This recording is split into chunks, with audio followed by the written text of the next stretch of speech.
गौरी कव्वे को सेल्फियां लेने का बहुत शौक था।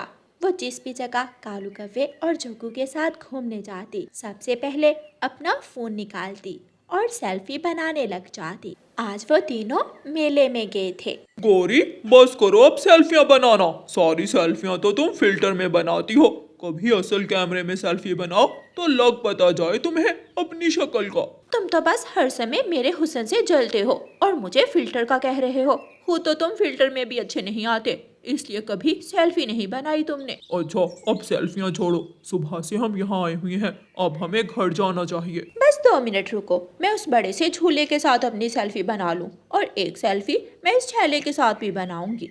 तोते, तुमने कौवे को देखा है? वो सुबह से दिखाई नहीं दे रहा। उसने तो मेरे साथ काम पर जाना था। तुम्हें नहीं पता?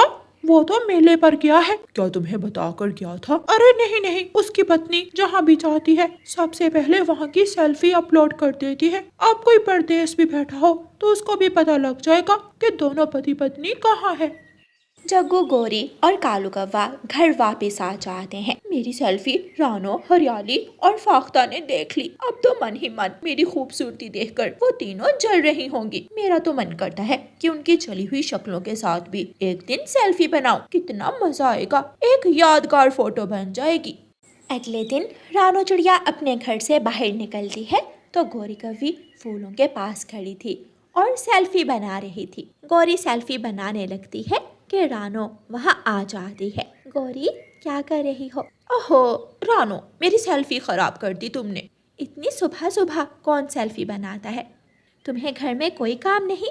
काम तो है, अभी मैंने जाकर खाना पकाना है। तो जाओ खाना पकाओ, कालू और जग्गू भूखे बैठे होंगे। तुम्हें ज्यादा फिक्र करने की जरूरत नहीं है, मैंने 1-2 सेल्फियाँ और भी खींचनी है, फिर जाऊंगी घर। गौरी, हर वक्त सेल्फी बनाना और उसको अपलोड करना अच्छी बात नहीं होती। तुम शक्ल से जितनी मासूम लगती हो, अंदर से उतना ही जलती हो। मेरी खुशी तुमसे देखी नहीं जाती और तुम तो इतनी गरीब हो, खुद कभी फोन ले नहीं सकती और मेरे पास फोन देखकर तुमसे बर्दाश्त नहीं होता और मुझे भाषण देने लगती हो। मैं तो बस तुम्हें समझा रही थी, लेकिन तुम तो हर वक्त झगड़ा करने के लिए तैयार रहती हो। अगर मेरे मुंह लगोगी तो मुझसे ऐसी ही बातें सुनोगी। रानो वहाँ से चली जाती है और गौरी फिर से सेल्फियाँ बनाने लगती है। जग्गू, तुम्हारी माँ कहाँ गई है? इतनी भूख लगी है। पापा, मम्मा तो बाहर सेल्फियाँ बनाने चली गई। मैंने उन्हें कहा भी था कि हमें भोजन बना दें, तो उन्होंने कहा कि इतना अच्छा मौसम बार बार थोड़ी आता है, भोजन तो वो हमें बाद में भी बना देंगी। पता नहीं कौन सी मनहूस घड़ी थी जो मैंने उसके हाथ में फोन ला कर दे दिया। अब तो हर समय सिर्फ गौरी होती है और उसके साथ उसका फोन। अब मुझे खुद ही कुछ ना कुछ बनाना पड़ेगा।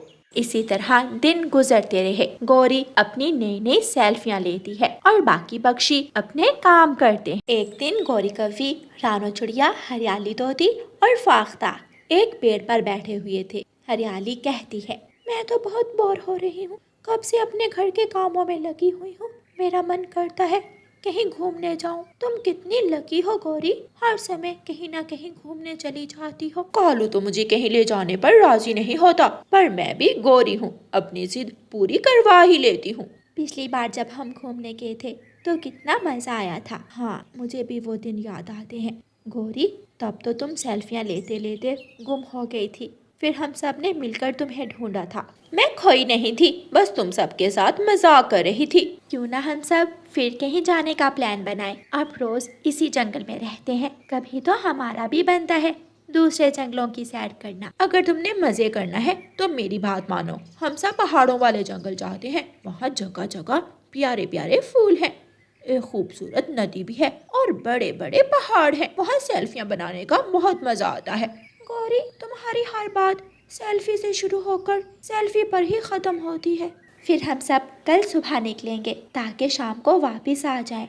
फिर वो सब घर जाकर अपने अपने पतियों को अपना अपना प्लान बताती हैं। गौरी, तुम्हें तो बस मौका मिलना चाहिए यहाँ से निकलने का।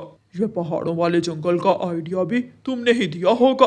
तो मैं उनको वहीं लेकर जाऊंगी जहाँ मेरी सेल्फियाँ अच्छी आती हैं। ये जो तुम हर वक्त सेल्फी सेल्फी करती रहती हो ना, तुम्हें मरवाएगी किसी दिन। अब चुपचाप वहाँ पर जाने के लिए पैकिंग करो। अगले दिन सब पक्षी बड़े पेड़ के नीचे इकट्ठे हो जाते हैं। वो सब अपने लिए एक बस करवाते हैं और बस में बैठ जाते हैं। बस पक्षियों को पहाड़ों वाले जंगल छोड़ आती है।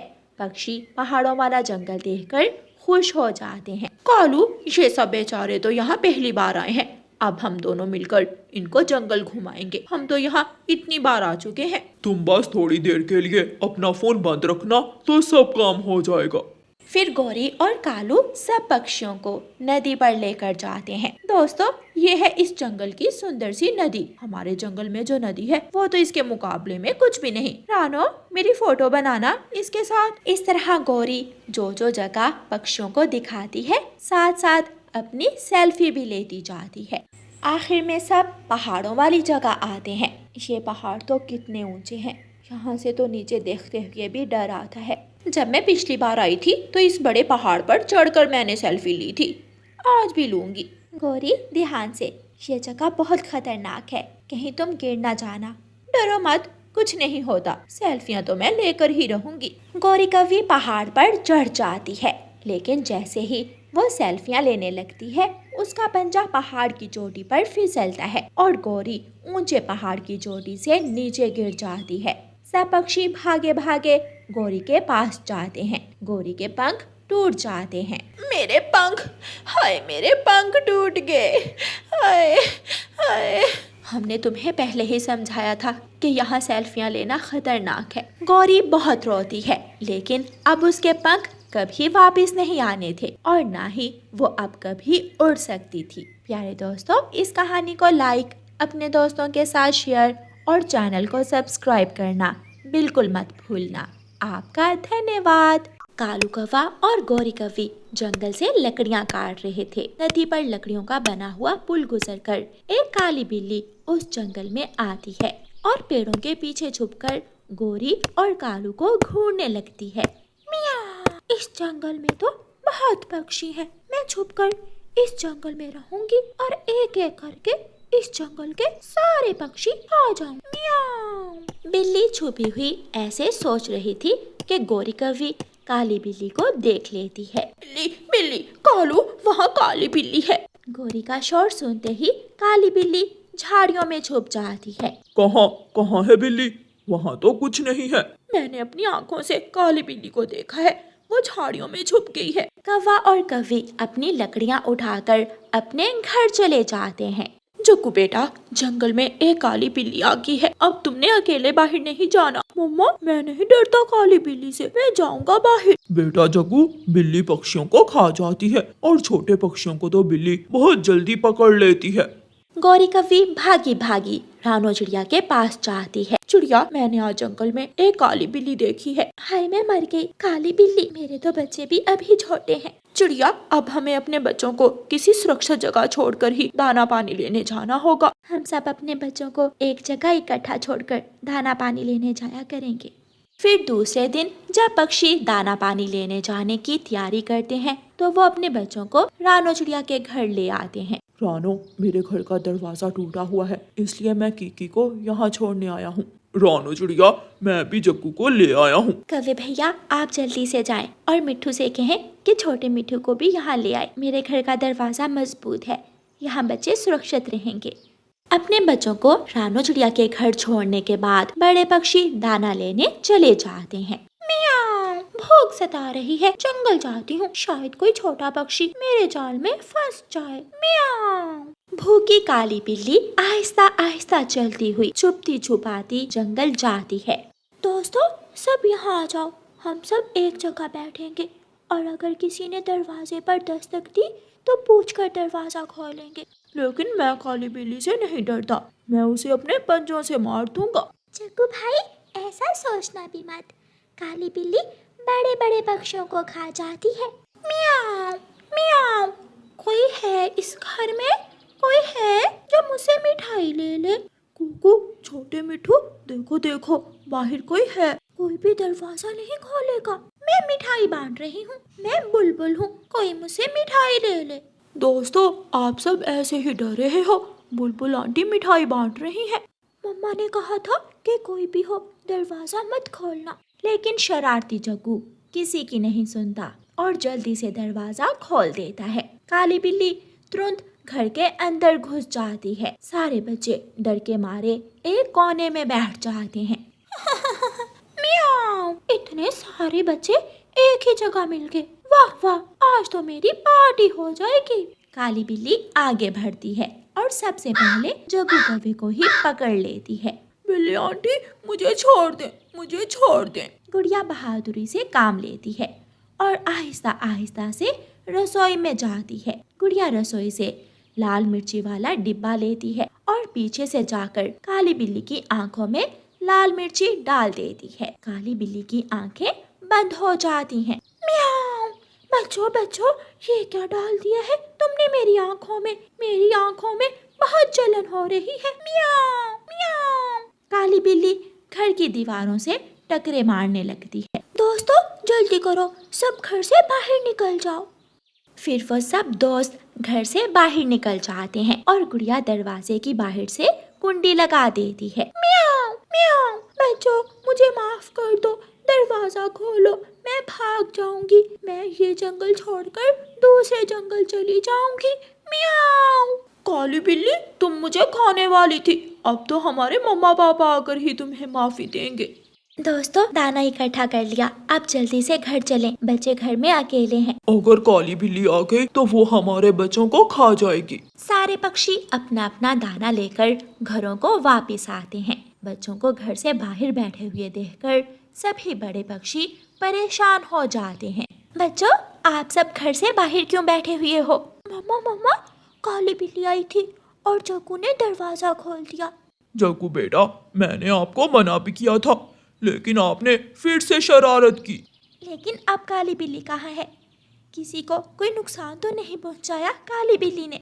मम्मा, मैंने काली बिल्ली की आंखों में लाल मिर्ची डाल दी और हमने उसे घर में बंद कर दिया है। म्याऊं, मुझे माफ कर दो, मैं यहाँ से हमेशा हमेशा के लिए चली जाऊंगी। म्याऊं। चिड़िया, हमें इस काली बिल्ली का विश्वास नहीं करना चाहिए। लेकिन कबूतर भैया, मुझे घर भी तो जाना है, दरवाजा तो खोलना ही होगा।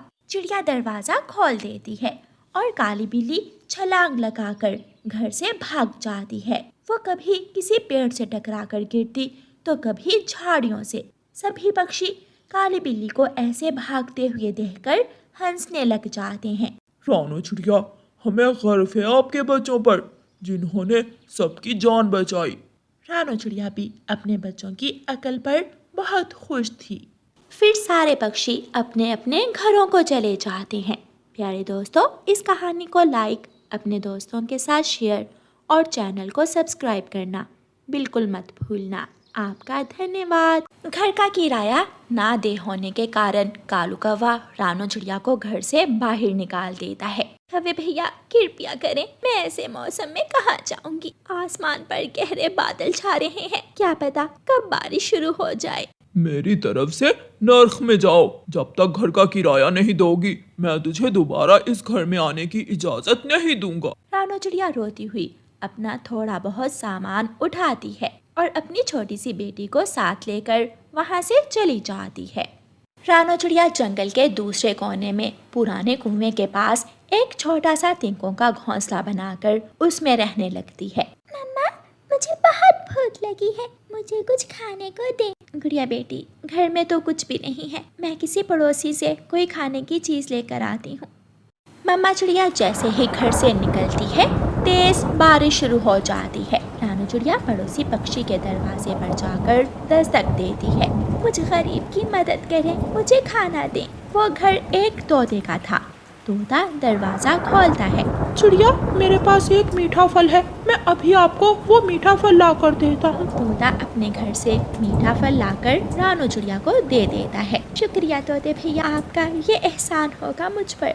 रानो चिड़िया मीठा फल लेकर अपने घर चली जाती है। उसकी बेटी गुड़िया भूखी थी, वो मीठा फल खा लेती है। थोड़ी ही देर बाद बारिश का पानी तिनकों के घोंसले में टप टप गिरने लगता है। मम्मा, अब हम क्या करेंगे? बारिश का पानी घोंसले में आ रहा है। गुड़िया बेटी, बारिश का क्या पता रात भी रुके या ना रुके, हमें यहाँ से किसी दूसरी जगह जाना होगा। फिर रानो चिड़िया अपनी बेटी को साथ लेकर वो तिनकों का घोंसला छोड़कर आगे बढ़ती है। जंगल के एक घने हिस्से में पेड़ ही पेड़ थे। उन पेड़ों के बीचों बीच एक हवाई मोटर पेड़ों में गिरी हुई थी। दोनों माँ बेटी वहाँ जाती हैं। मम्मा, ये तो कोई पुरानी हवाई मोटर है। ना जाने ये कब से यहाँ गिरी पड़ी होगी। बेटी गुड़िया, ये हवाई मोटर ही अब हमारा घर है। ये हमें बारिश के पानी और तेज हवा से बचाएगी। दोनों माँ बेटी उस पुरानी हवाई मोटर में चली जाती हैं। हवाई मोटर के अंदर तो बहुत सुकून था। ना बारिश थी, ना बारिश का पानी। गुड़िया हवाई मोटर की खिड़की से दूर तक देख सकती थी। मम्मा, ऊपर वाले ने हमें घर दे दिया। अब हमें कोई चिंता नहीं है।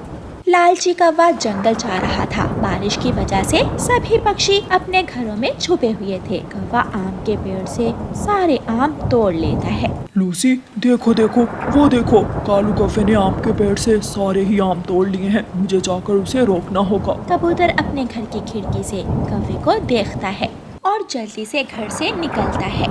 रुको रुको कौवे, ये पेड़ हम सबका साझा है। तुम अकेले इस पेड़ के आम नहीं तोड़ सकते। जब तक बारिश चलेगी मैं अपने घर में बैठकर आम खाऊंगा और तुम सब पक्षी भूख से मरोगे। कौवा आम की टोकरी उठाकर अपने घर ले जाता है। कालू जी, सुना है जंगल में एक बेरी का पेड़ भी है। जाओ बेरी के पेड़ से बेरियां भी तोड़ लाओ। क्या मालूम बारिश कब तक चले, कम से कम घर में भोजन तो होगा। मैं अभी जाता हूँ और बेरी के पेड़ से बेरियां भी तोड़ लाता हूँ।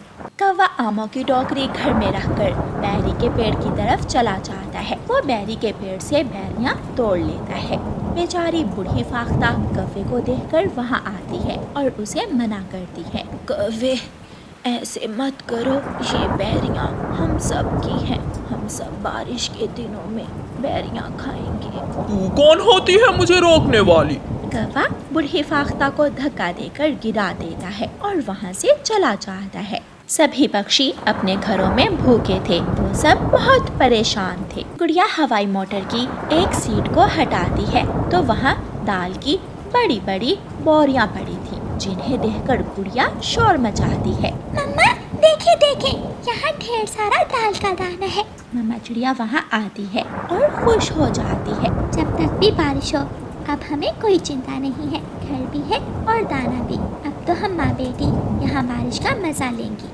तोता दूसरे सभी पक्षियों को साथ लेकर घने जंगल की तरफ जाता है। रानो चिड़िया की बेटी हवाई मोटर की खिड़की से अपने जंगल के पक्षियों को देख लेती है। अंकल तोते, अंकल कबूतर, आप कहाँ जा रहे हैं? गुड़िया की आवाज़ सुनकर वो सब हवाई मोटर के पास आते हैं। आप सब यहाँ अंदर आ जाओ।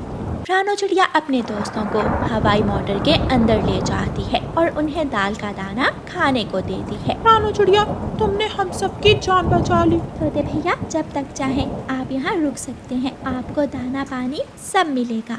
कौवा और कौवी अपने घर में बैठे हुए थे कि उनका घर टूट जाता है और उनका सारा भोजन पानी में बह जाता है। कालू जी, अब क्या करें? गौरी, बहुत बुरा हुआ, हमारा घर भी टूट गया और जो फल हम दूसरों से छीन कर लाए थे वो भी जाते रहे। फिर दोनों कौवी और कौवा अपने टूटे हुए घर पर बैठे रोते रहते हैं और दूसरे पक्षी मजे मजे से बारिश का आनंद लेते हैं। प्यारे दोस्तों, इस कहानी को लाइक, अपने दोस्तों के साथ शेयर और चैनल को सब्सक्राइब करना बिल्कुल मत भूलना। आपका धन्यवाद।